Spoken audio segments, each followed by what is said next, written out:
music is, I think, is a reflection of culture.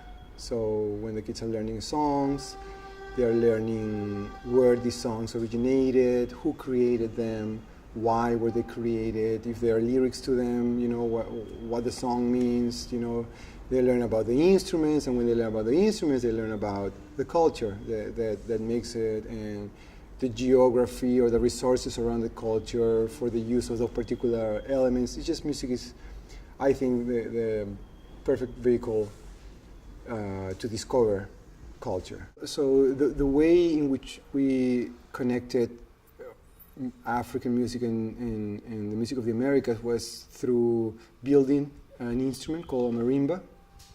And I thought it was a perfect instrument to do that, since the marimba, we don't know for sure where it originated, but most likely originated either in Africa or in Central America. So it was a perfect, I think, instrument to bridge these two cultures, these two musical cultures. And on the marimba, we are learning how to play some African music, some Latin American music. We play some salsa, and now we're using it to play the blues. So we're exploring some music from America, and we'll probably do some hip hop later on today. I always come with a map, or like 2 or 3 maps. I think it's, as I say, like music is just, connects naturally to geography. If I'm saying, especially we're talking about Africa, and we're talking about, okay, where does the djembe come from? And then, we're talking about West Africa.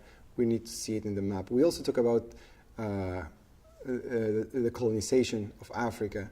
So I brought a map. I mean, we had a map here in the classroom with all the divisions of how the countries look now, and then I draw under it. So I pulled the map up, and then the board I had like just a drawing of the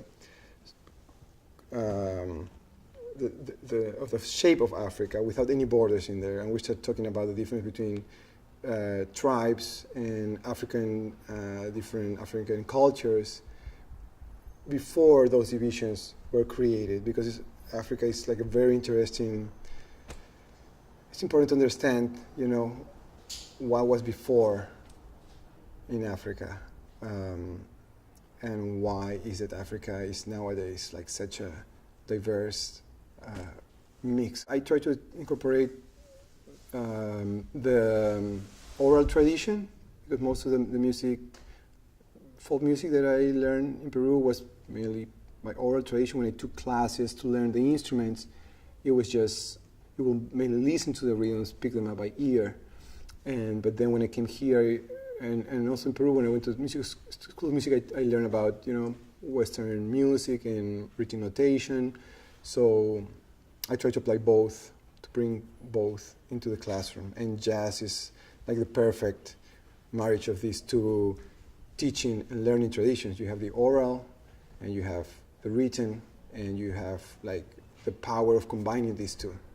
And so I try to bring both. I want to take the kids to take some of the same things I took away with me when I started learning the music, because the music really connected me to people, to other people, to other cultures, teach me about other places I knew about, other languages, and I hope it will do the same for them, that they will connect, the music will connect them with other people, other cultures, other places, and will generate new knowledge, but also generate new questions for them. It will open up their imagination, and if I can do that, I will feel like that I have accomplished a lot.